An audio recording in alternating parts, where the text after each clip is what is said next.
Shiv Sena उबाटा party के नेता नितिन तिवारी के नेतृत्व में नागपुर जिला ड्राइवर संगठन में मोर भवन डिपो में आपली बस कर्मचारियों के साथ हड़ताल की। इस दौरान परिवहन समिति सदस्य एवं नगर सेवक शैलेश पांडे भी मौजूद रहे। कर्मचारियों ने बसों की खराब स्थिति, कम वेतन और सुरक्षा उपकरणों की कमी को लेकर विरोध जताया।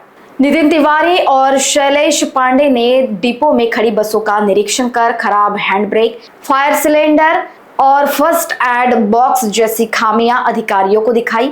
उन्होंने आरोप लगाया कि जर्जर डीजल बसों को सड़क पर चलाकर यात्रियों और कर्मचारियों की जान जोखिम में डाली जा रही है। कर्मचारियों ने यह भी आरोप लगाया कि ड्राइवर, कंडक्टर और मैकेनिक को नियमानुसार वेतन व भत्ते नहीं मिल रहे तथा कई कर्मचारियों को केवल 12,000 रुपये वेतन दिया जा रहा है। बाद में कर्मचारियों ने सिविल लाइन स्थित मनपा कार्यालय तक मोर्चा निकाला।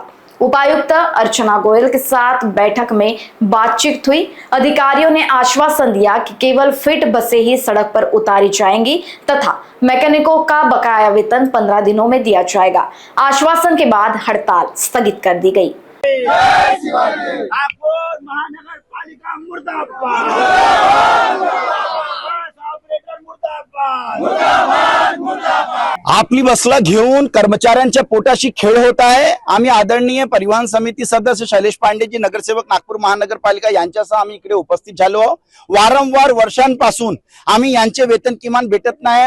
बसांची स्थिती दयनीय आहे। यांच्या जीवाशी खेळ होत आहे। ड्रायव्हर जेव्हा बस चालवतो तो त्याच्यामध्ये हँडब्रेक नाही आहे, फायर एक्सटिंग्विशर नाही आहेत आणि अतिरिक्त सुविधा जे नागरिकांना पाहिजे, म्हणजे नागरिकांची जीवाची खेळ, ऍक्सिडेंट मध्ये लोक मरणारे लोक, ड्रायव्हरच्या जीवाची खेळ आणि यांच्या पोटपाणीचा प्रश्न। ही नागपूर महानगरपालिका स्मार्ट सिटी आदरणीय देवेंद्रजीच्या शहर, हा आदरणीय गडकरी साहेबांच्या शहर, ह्या शहरामध्ये 12,000 रुपये वेतन भेटत आहे। ह्या 12,000 मध्ये लोक कसे पोट पाडतील आणि त्या हंसा ऑपरेटरला सांगत आहोत अरे रावी करत आहे। नागपूर महानगरपालिका ऑपरेटरच्या वतीने आम्हाला सांगतो, हे ऑपरेटरच्या वतीने अरे लोकांची जीवाची खेळ करता। अर्धी बस आता आम्ही मॅन्युअल परिवहन अधिकारी आले होते मनपाचे, त्यांना चेक करून सांगलं हँडब्रेक नाही आहेत आणि म्हणजे जीवाची खेळ आहे आणि ह्या कामगारांना वेतन भेटत नाही। 12,000 मध्ये ह्या महागाईमध्ये कोणाचा जीव चालते। आम्ही आज हडताल पुकारलेली आहे।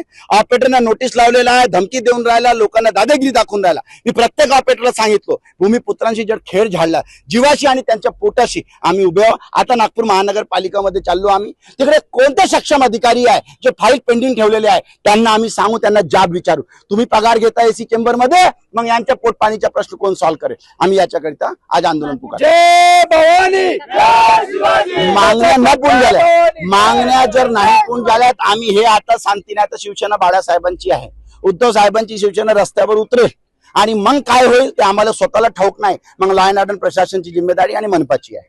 शिवसेना अंगारे, प्रशासन सज्ज बिलकुल। आम्ही 1 वर्षापासून लगातार बोलत आहोत, 1 वर्षापासून तरी हा प्रशासन काही त्यांच्या कानमध्ये काही जू रेगत नाही आहे आणि हे लोक उपाशी मरत आहे। बसेस चालत आहे, तुम्ही मोरभवनची डेपोची हालत दाखवा, आज आलेले आहात तुम्ही, इतकी लाचार व्यवस्था आहे। म्हणून आता महानगरपालिकाचे अधिकारी पण ह्या ऑपरेटर सोबत संगमत करून एसी चेंबर मध्ये बसून कुर्सी तोडत आहे आणि हे लोकांची जीवाची खेळत आहे, पोटाची खेळत आहे समाजामध्ये। नागपूर महानगरपालिका परिवहन विभागातर्फे एक 2007 पासून नागपूर नगरीच्या लोकांना बस सुविधा उपलब्ध करून देण्यात आली, पण ती नागपूर महानगरपालिकेने जी बस सुविधा उपलब्ध करून दिली ते निश्चित स्वरूपात माननीय शहराचे जे आमचे खासदार नितीनजी गडकरी त्यांचा एक चांगला उद्देश होता, त्यांचा एक चांगलं नागपूर नगरीसाठी प्रेम होता, त्याच्यामुळे त्यांनी ही व्यवस्था सुरू केली। पण नागपूर महानगरपालिकेच्या परिवहन विभागातले अधिकारी आणि काही ऑपरेटर्स यांनी संगनमत करून नंतर काय केलं की यालाच पैसे कमवण्याचा गोरख धंदा बनवून टाकलं। आज आपण बघतो की सन्माननीय खासदार साहेबांनी एसी बसेस दिली। सगळ्यात महत्वाचा, ती बसेससाठी केंद्र सरकार आणि राज्य सरकारने निधी उपलब्ध करून दिली आणि ती बस सध्या ऑपरेटरच्या नावावर रजिस्टर्ड झाली। दुसरी गोष्ट, तुम्ही एसी बस जरी देत असाल ते 44चं टेम्परेचर आणि हे मोर भवन, इथं एकही माणूस उभा राहू शकते का, त्याला उभं राहण्याची सोय आहे का, अशा पद्धतीची मूलभूत सुविधा आपण लोकांना उपलब्ध करून देत नाही। नंतर आज ज्या गाडीवर लोक बसतात आणि जी गाडी रस्त्यावर चालते त्यांच्यात हँडब्रेक नाही, त्याच्यात फायर स्टेशन नाही, त्याच्यात फर्स्ट एड बॉक्स नाही। मला नितीन तिवारी आणि बाकी लोकांचे फोन आले, 3-4 दिवस अगोदर अजून लोकांचे फोन आले की अशा पद्धतीनं या बसमध्ये सुविधा उपलब्ध नाही। आणि मी प्रत्यक्ष येऊन जेव्हा चौकशी केली तर माझ्या लक्षात आलं की कोणत्याही बसला यांच्याकडे हँडब्रेक लागलेला नाहीये, फायर एक्सटेन्शन नाहीये। म्हणजे उद्या जर या बसनं अपघात झालेले आहे, आता या बसनं अपघात झाले आणि लोक मृत्यूमुखी पडले, त्याची जबाबदारी कोण घेणार? आणि मी प्रादेशिक परिवहन अधिकारी नागपूर शहर आणि नागपूर ग्रामीण यांनाही विनंती करतो की या गाडींची पुनर्तपासणी करण्यात यावी आणि जर या गाडीत त्रुटी जे मी म्हणत आहे ते आढळल्या तर यांचं फिटनेस रद्द करण्यात यावा आणि नंतर पुन्हा तपासणी करण्यानंतर ऑपरेटरनी सर्व बस रिपेअरिंग केल्यानंतरच त्यांचा फिटनेस देण्यात यावा। लोकवाहिनी मीडिया के लिए रोशन बोकड़े, नागपुर।